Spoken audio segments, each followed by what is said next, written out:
Me da muchísimo gusto saludarlo y como es habitual ya a esta hora, vámonos directamente a nuestra mesa de análisis. Por ello le doy la bienvenida al capitán Carlos Smith Pico, consultor, auditor de la firma Amezcua Loizaga Smith y Asociados Sociedad Civil.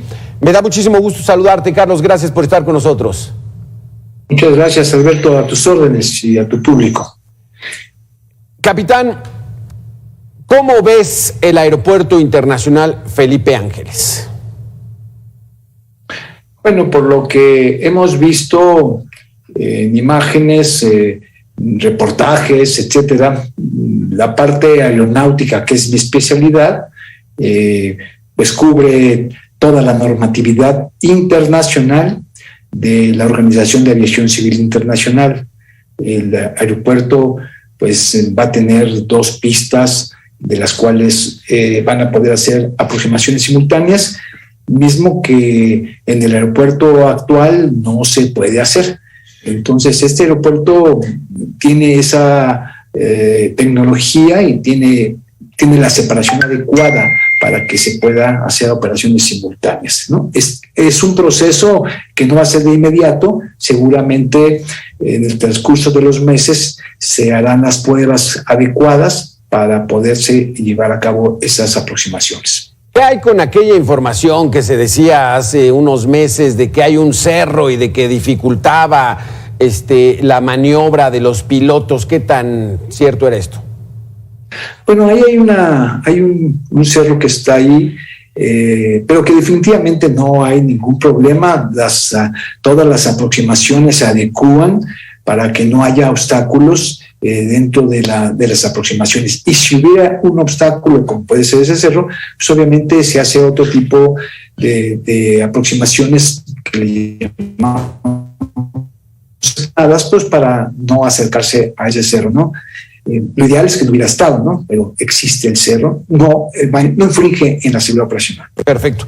En la cuestión técnica, ¿nada afecta toda la operación que hay en el Aeropuerto Internacional de la Ciudad de México y el Aeropuerto Internacional Felipe Ángeles? ¿Están de tal manera separados que pueden estar operando al mismo tiempo los dos? Sí, eso ha tenido mucha polémica, sobre todo el diseño del espacio aéreo. Antes era un espacio más pequeño, llamémoslo de esa forma, donde se incluía el aeropuerto de Toluca. Ahora, al estar ese aeropuerto, el espacio aéreo para las aproximaciones de las aeronaves se amplía, es más grande. Y efectivamente hay algunas cuestiones de que va a haber de separaciones más amplias y altitudes que con los controladores que van a tener esa responsabilidad, pues ellos van a hacer que no se tenga ningún problema en las operaciones, ¿no? Probablemente haya unos minutos más de sobrevuelo, probablemente, okay. Sí, pero los controladores son profesionales. Y creo que en ese sentido México cuenta con un personal de primera línea y ellos no van a hacer su trabajo con lo que tienen un espacio aéreo más grande, donde en algunas ocasiones pues van a tener que hacer separaciones más amplias para que no se acerquen los aviones entre sí. Capitán, déjame darle la bienvenida a Fernando Gómez, analista de aeropuertos y negocios. Fernando, muy buena tarde y gracias por estar con nosotros. Gracias, Alberto. Saludos a Carlos Smith también. Buenas tardes a todos. Fernando, ¿qué distancia hay en tierra del Aeropuerto Internacional de la Ciudad de México a este Aeropuerto Internacional Felipe Ángeles? Casi 56 kilómetros. Es una distancia pues relativamente normal. Por ejemplo, para ir al John F. Kennedy en Nueva York es una distancia parecida a 65, 70 kilómetros. Tardas 1 hora en llegar aproximadamente por el freeway. Es una distancia que se tolera en algunos destinos, en algunas ciudades, pero aquí en la Ciudad de México vamos a tener el problema de los embotellamientos y de las conexiones que aún falta por terminar. Precisamente eso podría desincentivar el uso de este aeropuerto por parte de algunos visitantes extranjeros, porque no es lo mismo pasar una hora en alta velocidad que atorado en el tráfico y con algunas otras molestias e incomodidades, ¿no? Ese es el motivo, Fernando, por el cual muchas líneas aéreas no quieren utilizar el AIFA. Mira, prevalece ahí una circunstancia, precisamente no hay aerolíneas extranjeras que estén anotadas, salvo a esta venezolana, pero es una aerolínea peculiar. No hay ninguna aerolínea europea o americana de estas importantes con las que tenemos gran cantidad de vuelos significativos. Los principales vuelos y nuestros principales destinos se ubican ahí, precisamente porque hace falta una certificación aérea. El capitán podrá describir esto más a fondo, pero es que los organismos internacionales que regulan esto, como la OASI y la IATA, en materia de aeropuertos y en materia de aeronavegabilidad, respectivamente, pues no han otorgado esta certificación internacional a el aeropuerto Felipe Ángeles. Por eso, pues la resistencia aún por el momento de poder registrar vuelos. Pero bueno, esa es una cuestión de certificación que tendrá que resolverse en su momento. Me imagino que en estos momentos van a estar todavía gestionándose. No se va a inaugurar con ese carácter de certificado, precisamente porque hay una cuestión importantísima.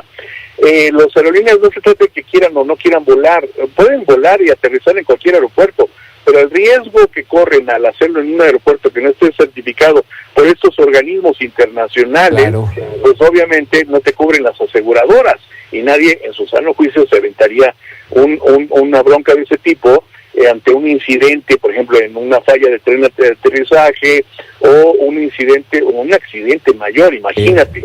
No, déjame preguntarle entonces, Fernando, al capitán, ¿qué es la certificación internacional y por qué no está certificado el AIFA? Bueno, no hay una certificación como tal internacional. La certificación la hace la autoridad mexicana, la Autoridad Aeronáutica Mexicana. O sea, en este caso es la Agencia Federal de Aviación Civil, es la que tendrá que certificar operacionalmente al aeropuerto. Pero esa certificación vale para los otros países, España, Francia. Dicen, ya México certificó, entonces ahí aterrizó.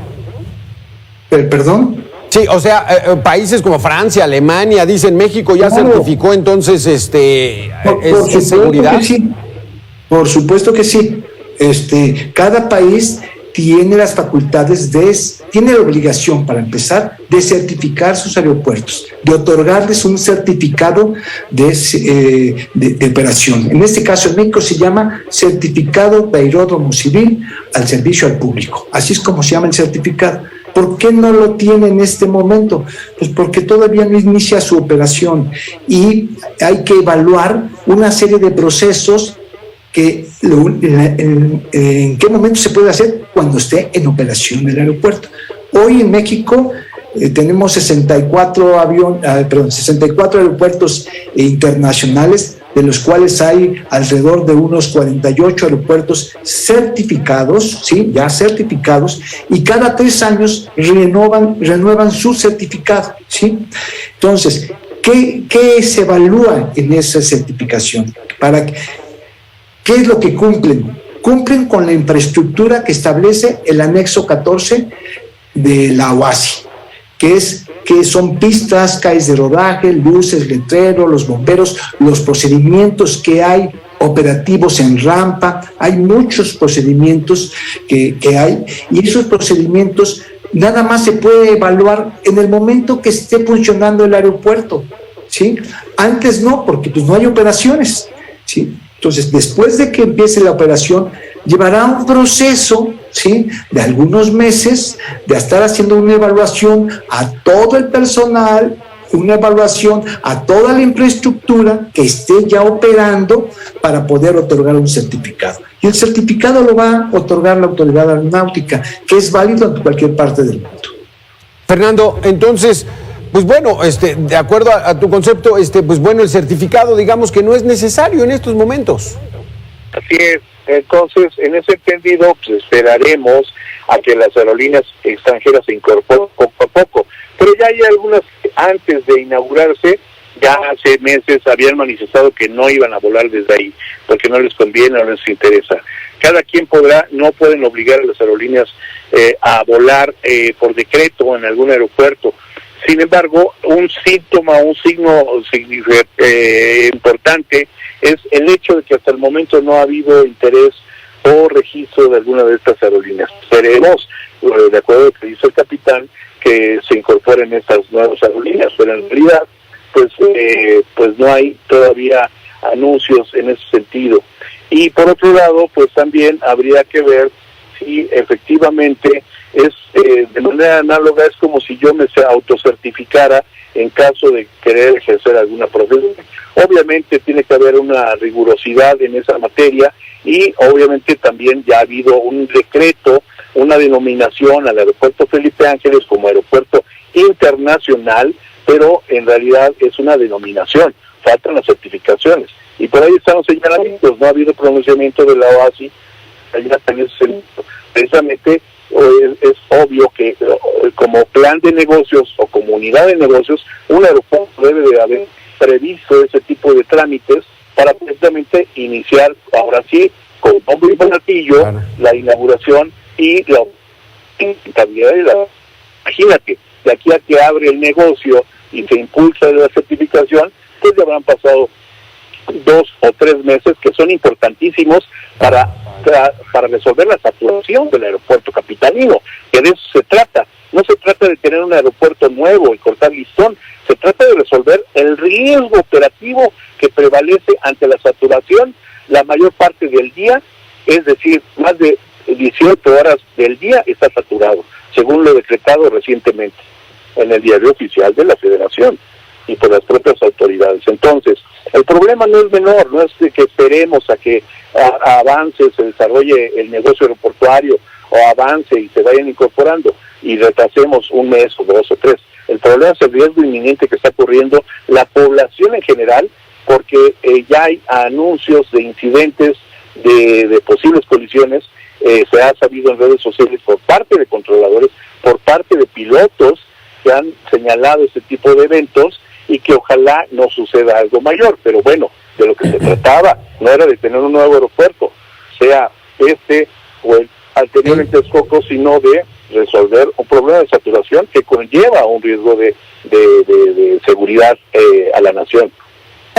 Capitán Carlos, hablando del aeropuerto cancelado en Texcoco, ese aeropuerto iba a suplir al Aeropuerto Internacional de la Ciudad de México. Ahí no iba a haber problema, el terreno era muy grande. ¿Qué tan conveniente hubiera sido que nos quedáramos en ese aeropuerto? Quizá con tirar todo y porque había mucha corrupción que luego no supimos ni de qué, pero hacerlo ahí, cerrar el de la Ciudad de México y hacerlo en Texcoco.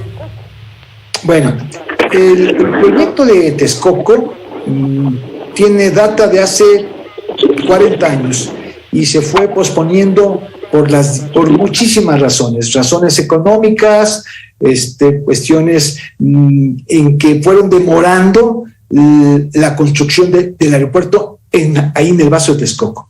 Desafortunadamente se canceló ese proyecto, tenía muchos problemas no solucionados, tenía un problema hidráulico muy serio no solucionado y iba a tener un problema de mantenimiento de las pistas en cuanto que tenían un hundimiento anual de bastantes centímetros, ¿sí? Entonces, ese es un tema, pero ya el Paso de Texcoco no lo voy a tocar. Yo quisiera ver qué es lo que tenemos ahora. De acuerdo con tu visión, exacto, capitán, de acuerdo con tu visión, ¿en cuántos meses estimas que ya las líneas aéreas internacionales, las importantes, las grandes, van a empezar a aterrizar en el Aeropuerto Internacional Felipe Ángeles? Bueno, para empezar, cualquier aeropuerto nuevo que se construye no inicia de la noche a la mañana con una cantidad enorme de operaciones. Va creciendo de manera paulatina, de acuerdo a la demanda que haya de pasajeros y de acuerdo en este caso, hoy hay una saturación del aeropuerto, seguramente va a irse incrementándose el número de frecuencias poco a poco en el aeropuerto. ¿En cuánto tiempo? No lo podemos determinar. Eso va a ser un proceso lento. ¿Por qué? Porque las líneas aéreas de todas partes del mundo tienen destinado el aeropuerto de la Ciudad de México dentro de sus propios convenios bilaterales que hay entre naciones. Está el aeropuerto de la Ciudad de México como punto de llegada, ¿sí? Entonces, ¿cuándo va a darse esa situación? Cuando se tenga la conectividad entre los aeropuertos que van a constituir el sistema aeroportuario del Valle de México, que son Toluca, México y Santa Lucía. Entonces, te hago esta misma pregunta. Una política aeronáutica de Estado en el cual se distribuyan las necesidades de toda la comunidad, de toda la Ciudad de México. Esa distribución, Fernando, ¿la hace la autoridad mexicana o la hacen las propias líneas? Las líneas... No, la hace en base a la demanda de mercado, pero en realidad es uno de los temas pendientes que tiene el actual gobierno federal. Es decir, en estos momentos las líneas aéreas no están considerando el AIFA y van a seguir operando, aunque esté saturado, el Aeropuerto Internacional de la Ciudad de México. Así es, y todavía falta definir cómo van a interactuar en el espacio aéreo con Toluca, que es una terminal alterna, y con Puebla y Cuernavaca, que ellos mismos han definido como parte del sistema aeroportuario, que cada año, cada sexenio ha cambiado de nombre, pero que sigue sin resolverse. O sea, no han dado en el clavo. Anuncian que va a haber un reordenamiento, un sistema, pero no saben exactamente cómo va a funcionar, porque en realidad tiene que haber un sistema complementario de aeropuertos. Si se ponen a competir entre los mismos aeropuertos, va a suceder lo que pasó con Toluca, que quedó reducido a un edificio abandonado, luego de haber operado exitosamente con algunas aerolíneas, como sucedió hace años, en el 2006, cuando surgieron Interjet, Volaris, Viva Aerobús, y que ahora no llegan ni a 100,000 pasajeros, cuando en sus mejores épocas manejó 2 millones de pasajeros. Ahora, ¿qué va a pasar? Pues eso es lo que hace falta, precisamente resolver un sistema de aeropuertos que conlleve a una convivencia de desarrollo productiva para precisamente detonar la industria turística y el crecimiento económico del país. Pero hasta el momento nadie tiene todavía la respuesta. Lo anunciaron como un objetivo general, pero nadie lo sabe, de modo tal que las mismas aerolíneas están ahí con algunos vuelos con el que va a operar el Felipe Ángeles, 10 rutas, 4 aerolíneas anunciando su incorporación, pero con vuelos prácticamente experimentales, seamos sinceros. O sea, en realidad esos vuelos, si fueran rentables y si la demanda del mercado lo mereciera, pues anunciarían mayor número de vuelos. O sea, la apuesta por México debe de ser así. Exacto. Ojalá le vaya bien al país, para que le vaya bien al presidente y al proyecto, para que le vaya bien al país. Y es que aquí, pero hay que señalar esos puntos. Sí, aquí, Fernando, el asunto es de que el mercado lo pone. No es de que sea por decreto, no es una situación donde el gobierno, ¿verdad, capitán? Que el gobierno diga, no, pues así va a ser. No, aquí nos vamos a las reglas del mercado. Las líneas aéreas son las que deciden dónde volar dependiendo la oferta y la demanda. Así es, yo estoy de acuerdo. Así es, la demanda va a ser la que va a ir mandando, definitivamente, ¿no? Y el tema que hay que resolver, y es el que yo invitaría a toda una comunidad aeronáutica a que busquemos una solución para la operación de 3 aeropuertos, ¿sí? Que le den a las líneas aéreas mexicanas la posibilidad de competir hacia el otro lado con conectividad. Esa conectividad en este momento aún no la hay, ¿sí? Anteriormente el aeropuerto de Texcoco iba a ser un hub muy grande. La Ciudad de México es un hub, pero desafortunadamente la lejanía de los aeropuertos va a dificultar esa conectividad entre esos aeropuertos. Esa va a ser una de los grandes retos. Pues muchísimas gracias, capitán Carlos Smith, consultor auditor de la firma Amezcua Loizaga Smith, y Fernando Gómez, analista de aeropuertos y negocios. Estamos muy al pendiente de la inauguración del Aeropuerto Internacional Felipe Ángeles y sobre todo de su desarrollo, que como bien dices, Fernando, ojalá y sea para bien. Muchísimas gracias a los dos por estar con nosotros. Hasta luego. Muy buenas tardes. Gracias.